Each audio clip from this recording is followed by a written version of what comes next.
Bismillahirrahmanirrahim. Assalamualaikum warahmatullahi wabarakatuh.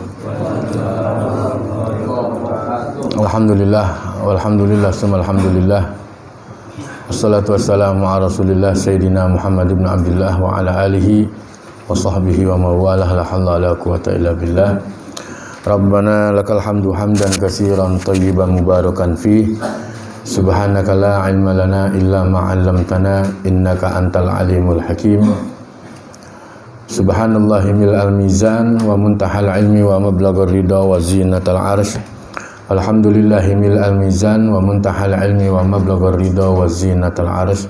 Wa la ilaha illallah mil'al mizan wa muntahal ilmi wa mablaghar ridha wa zinatal arsy. Wallahu akbaru mil'al mizan wa muntahal ilmi wa mablaghar ridha wa zinatal arsy. Rabbi shrah li sadri wa yassir li amri wa hlul 'uqdatam min lisani yafqahu qawli. Wala haula wala quwwata illa billahil aliyil azim. Amma ba'd. Al-mukarramun, para jamaah Majelis Taklim Kanzul Arsy. Alhamdulillah, puji syukur kita sampaikan kepada Allah Ta'ala. Pada malam hari ini, alhamdulillah, untuk yang sekian kalinya kita bisa hadir kembali di majelis yang kita cintai ini, di dalam menambah hasanah keilmuan kita. Kemudian kita berzikir bersama dengan membacakan Asmaul Husna, kemudian bersolawat, kemudian kita tutup dengan doa arsy. Mudah-mudahan segala apa yang kita inginkan, kita mohonkan terbetik di dalam hati yang paling dalam. Insyaallah mudah-mudahan Allah ijabah dan Allah Ta'ala terima segala hajat-hajat kita, yang mana setiap malam Rabu kita rutin untuk berzikir bersama. Salawat dan salam tak lupa kita sampaikan kepada Sayyidil Alamin wa Khairil Bariyah Muhammadur Rasulullah Sallallahu Alaihi Wasallam. Mari sama-sama kita bacakan suratul Fatihah. Kurang ini kali ya, kurang gede soundnya.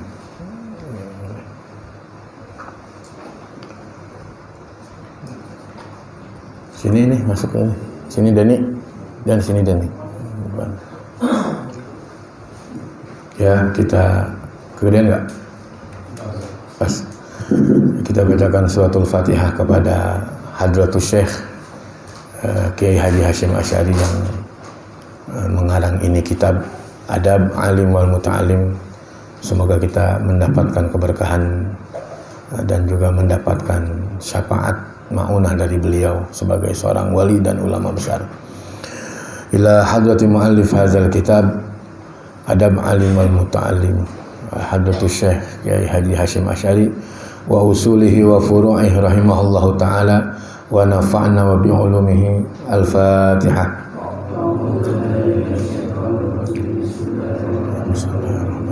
Alhamdulillahirabbil alamin.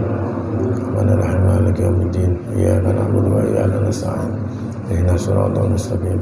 Siratal ladzina an'amta 'alaihim ghairil maghdubi 'alaihim waladdallin. Bismillahirrahmanirrahim. Qala musannif rahimahullahu ta'ala wa nafa'na wa bi'ulumihi fid dharain amin. Wa qila li imamina Asy-Syafi'i radhiyallahu anhu kaifa syahwatuka lil adabi. Jadi Imam Syafi'i ini ditanya, ya, ada seseorang bertanya kepada Imam Syafi'i tentang kaifa syahwatuka lil adab.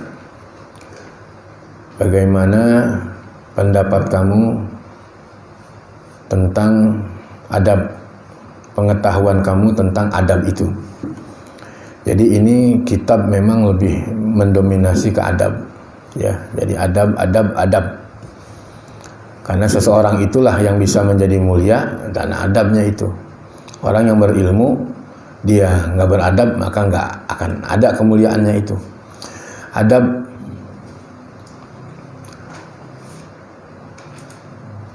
Imam Syafi'i ditanya, bagaimana pengetahuan kamu mengenai adab itu? Faqala asma'u bil harfi minhu fatawadda a'dha'i innalaha asma'an tatna'imu bih. Beliau menjawab, aku mendengar satu huruf yang membuat aku menjadi senang seluruh anggota tubuhku. Innalaha asma'an tatna'imu bih. Sesungguhnya anggota tubuh itu semuanya akan selalu mendengar. Mendengar akan merasakan kenikmatan dari anggota tubuh kita. Makanya kalau kita punya adab, berarti kita punya mulut punya hak. Kita punya mata punya hak. Kita punya tangan punya hak. Beradab berarti kita. Contoh begini dah. Mulut kita punya hak, berarti kan haknya apa? Ya berzikir.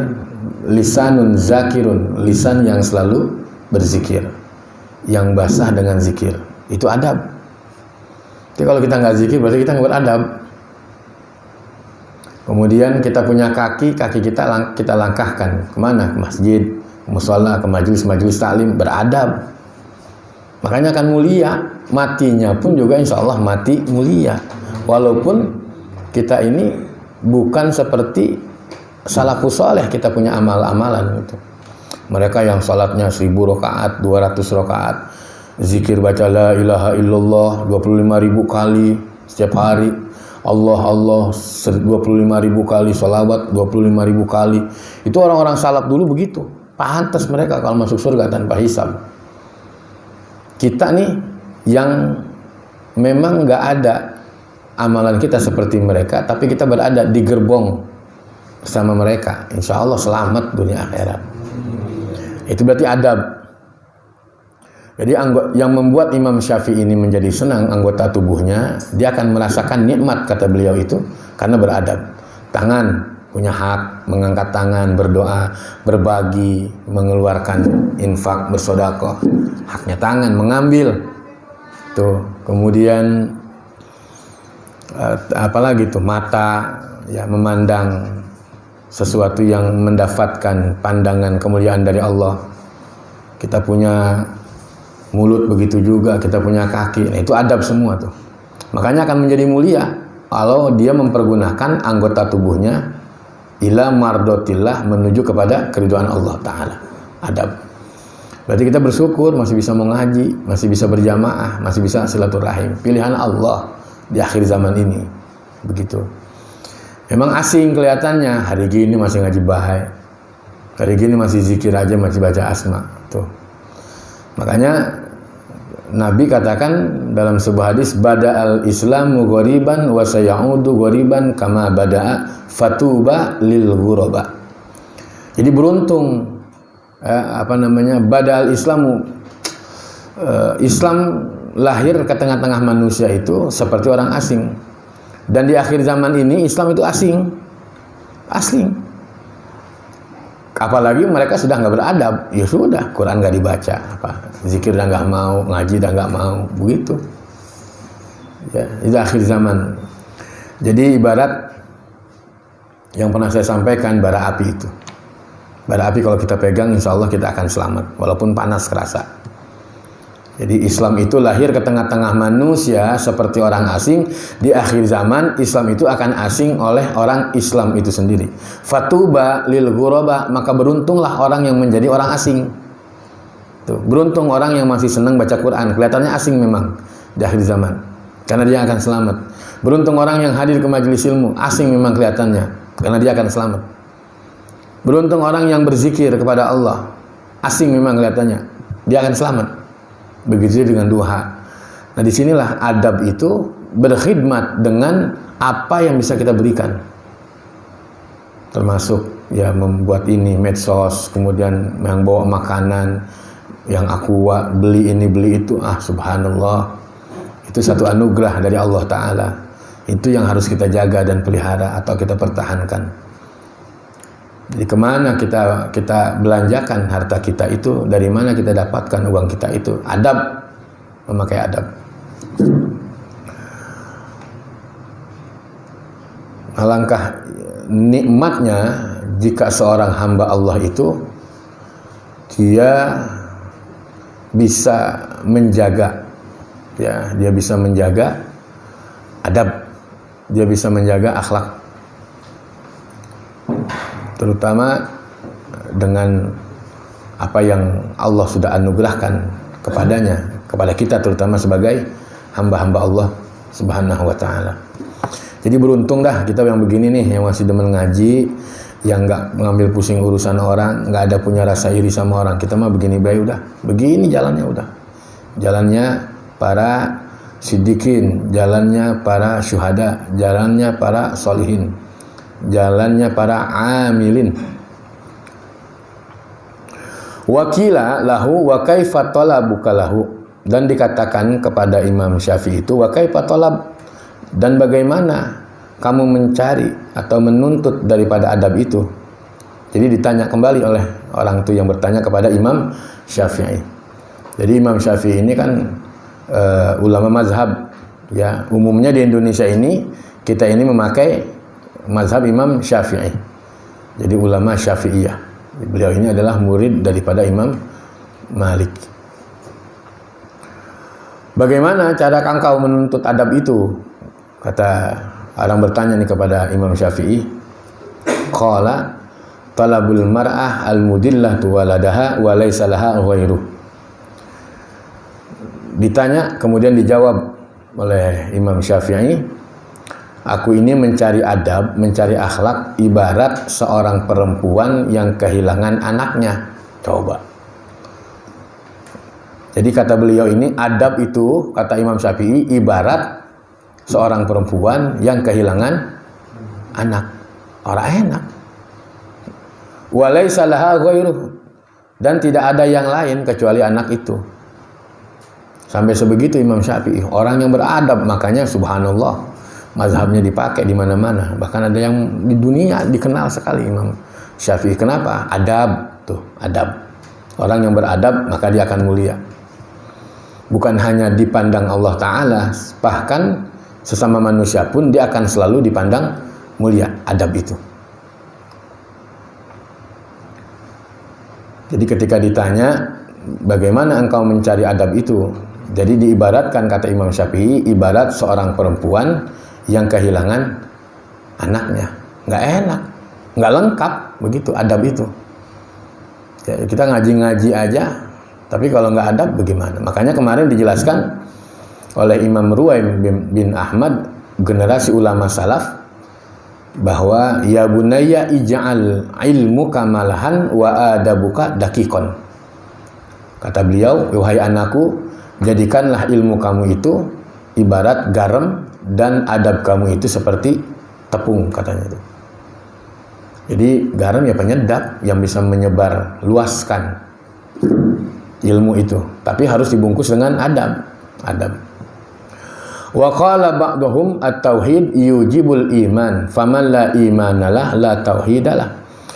Dan telah berkata sebagian ulama, ditulis di sini oleh Hadratus Syekh Kiai Haji Hasyim Asy'ari, mengatakan at-tauhid yujibul iman. Tauhid itu harus bergandeng, artinya harus berpengetahuan kepada iman.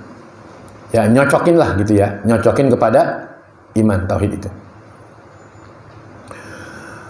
At-tauhidu yujibul iman. Jadi harus serasi, kalau istilah ini ada timbal balik, ya. Jadi tauhid itu nyocokin kepada iman. Faman la imanalah la tauhidalah. Kata sebagian ulama nih, ditulis oleh Hadratus Syekh Kiai Haji Hasyim Asy'ari. Maka barang siapa yang tidak beriman, la tauhidalah, dikatakan dia tidak akan bertauhid. Tuh.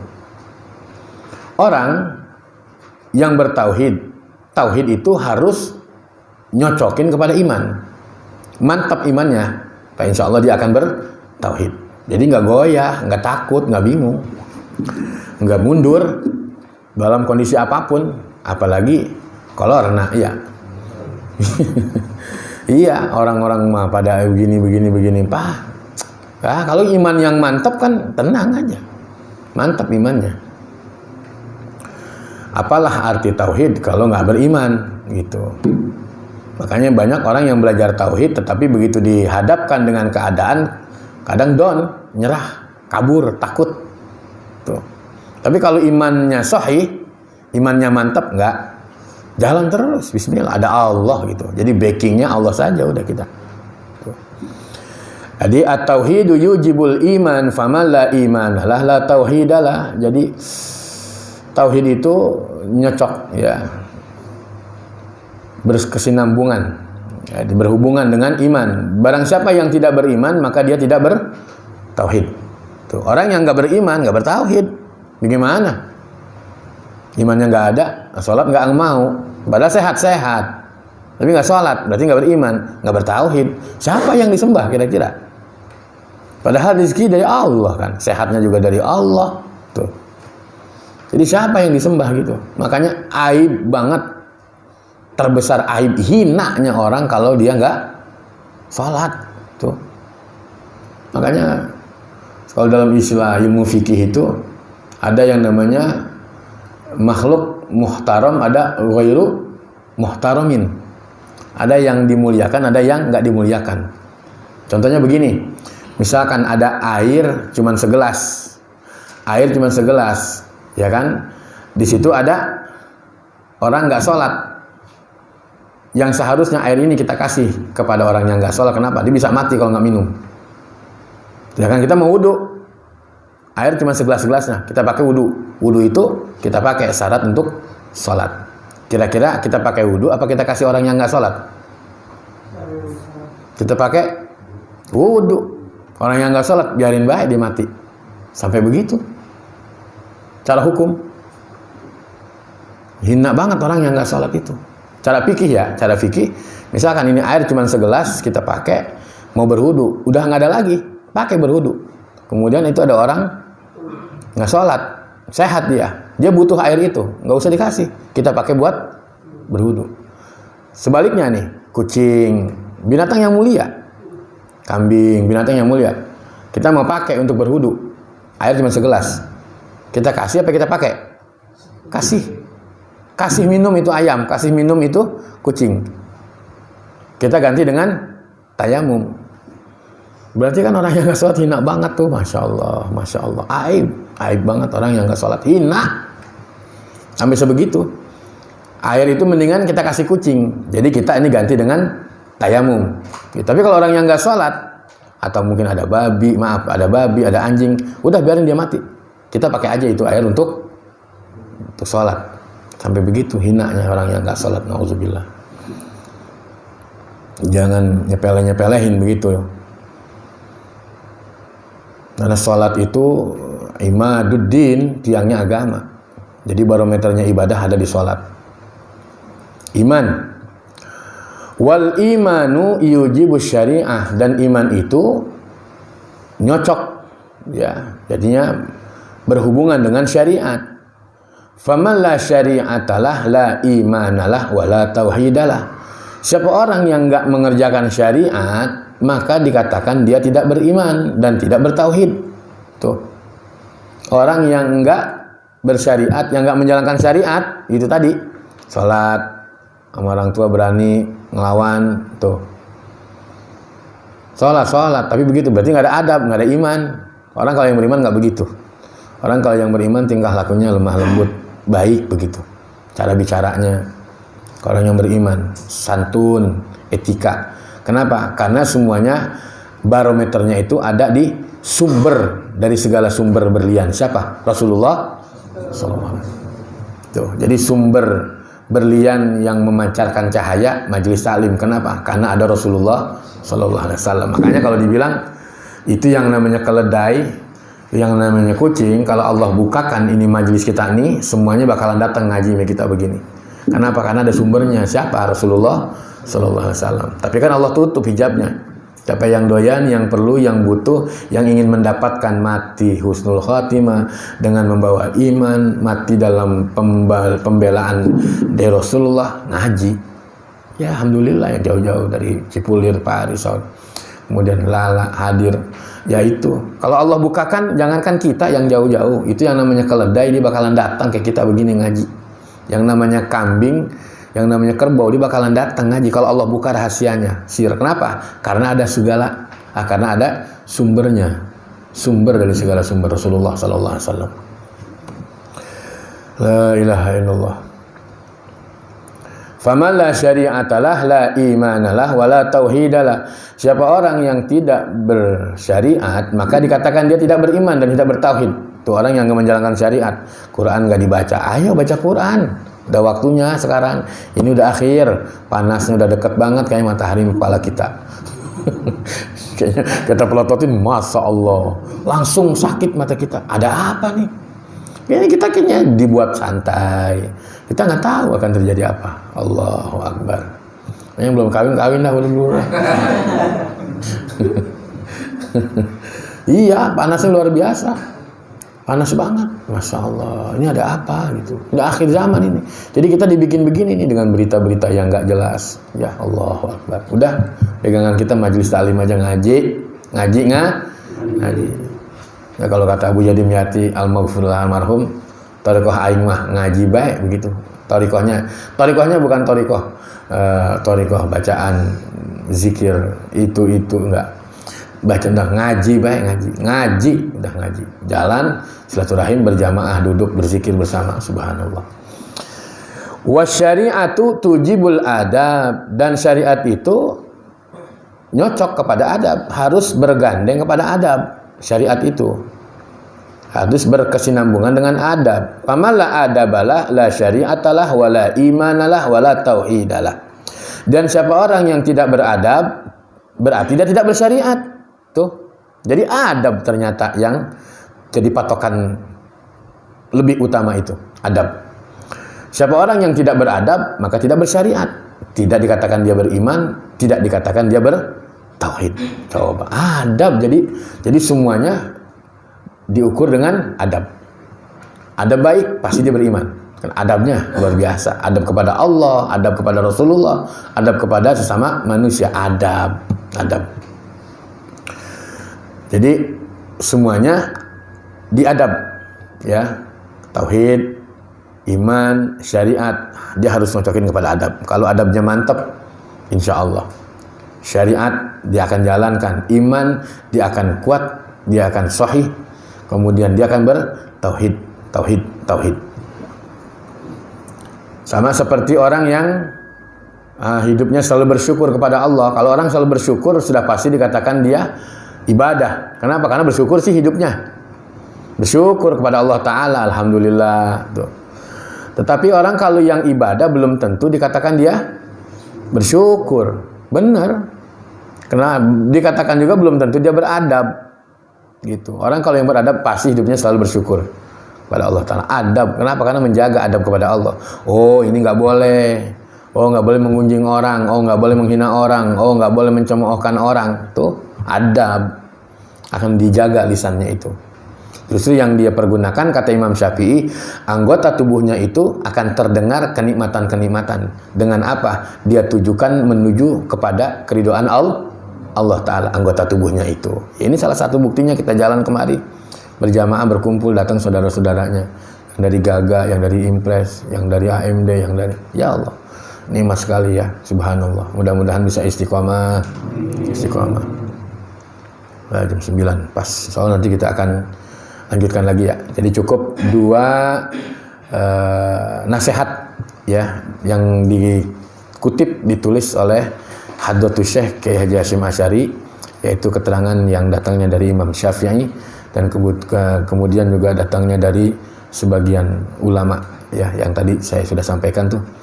Insyaallah nanti kita akan mulai nanti lagi pada pertemuan yang akan datang, dimulai dari bab awal bab awal.